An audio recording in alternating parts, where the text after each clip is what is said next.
This is my favorite email close or logical close every time. It's a very simple process to get started.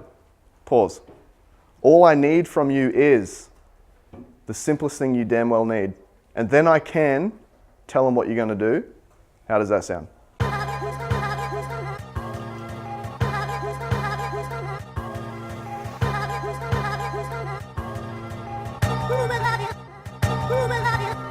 Every time you ask someone, can I have a hard conversation with you?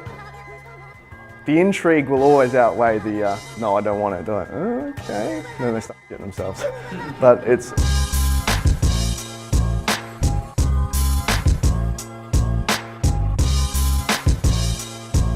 The other one that I can use, and this might help you with the marketing thing, if you find someone that's really hard and logical, sometimes you need to spell it out in a metaphor to get them to the answer. So what I say to people that don't want to invest in marketing is I say this. I heard this great quote one time. I was at a seminar. I want to share it with you, but this guy once said that if you fail to spend money on marketing to save dollars, it's like stopping your watch to save time. It doesn't make any sense. The reason why you want to sell is to actually get a transaction together, and for that we need people. And the way we get people is marketing. And sometimes by spelling out that metaphor, they're like, yeah, it's true. Go stop your watch today and get yourself some more time. It doesn't work. The thing happens anyway. The market keeps moving. So let me suggest that we actually do some marketing properly. And if you've primed it well and worked out what they've done in the past, ask them marketing related questions then. The big thing is if you can create what we call pricing contrast. That's what you need, because we know that people make a decision based on logic and what?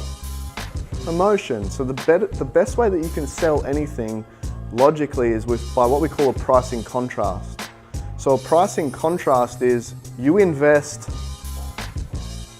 X, Y, Z, $2,000 in this marketing campaign, we would expect a reduced days on market by such and such, which will give you an outcome of X. That's typically what would happen in this scenario. Now, here's my priming for you not to go, well, how do you know that to be true?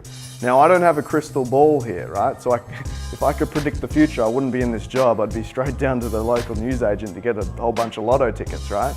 So we are really looking, but essentially the reason why I'm having this conversation with you now is I just want to be upfront, open, transparent, have some really clear communication, because that's normally how we can work together to get the best outcome. So, what do you say? I want you to get good at creating the context before the question. This is where your script goes wrong. You say something like this. Hey Dan, it's Steve from... How are you today? Hey mate, just planning out my month. Curious to know how things are progressing on your end. You know, with that thing we talked about 2 weeks ago and you kind of weren't sure, but then you said this, and anyway, so mate, like, how's it going? Huh? Bingo, right? You create the context after the question. So many people do this on phone calls. You'll hear other salespeople do it to you. I'll ask you the question, how are things going on your end? You know, with the thing and the stuff and the, so? You're like this big. What we do is we create the context for the question. Hey Dan, it's Steve from how are you today? Hey mate, we were speaking a couple of weeks ago around the such and such, and you mentioned you were working on a few things. Curious to know, how are things progressing on your end? Hear the stark difference? Confidence comes across rather than I'm bumbling through some sort of question. So, action plan this week.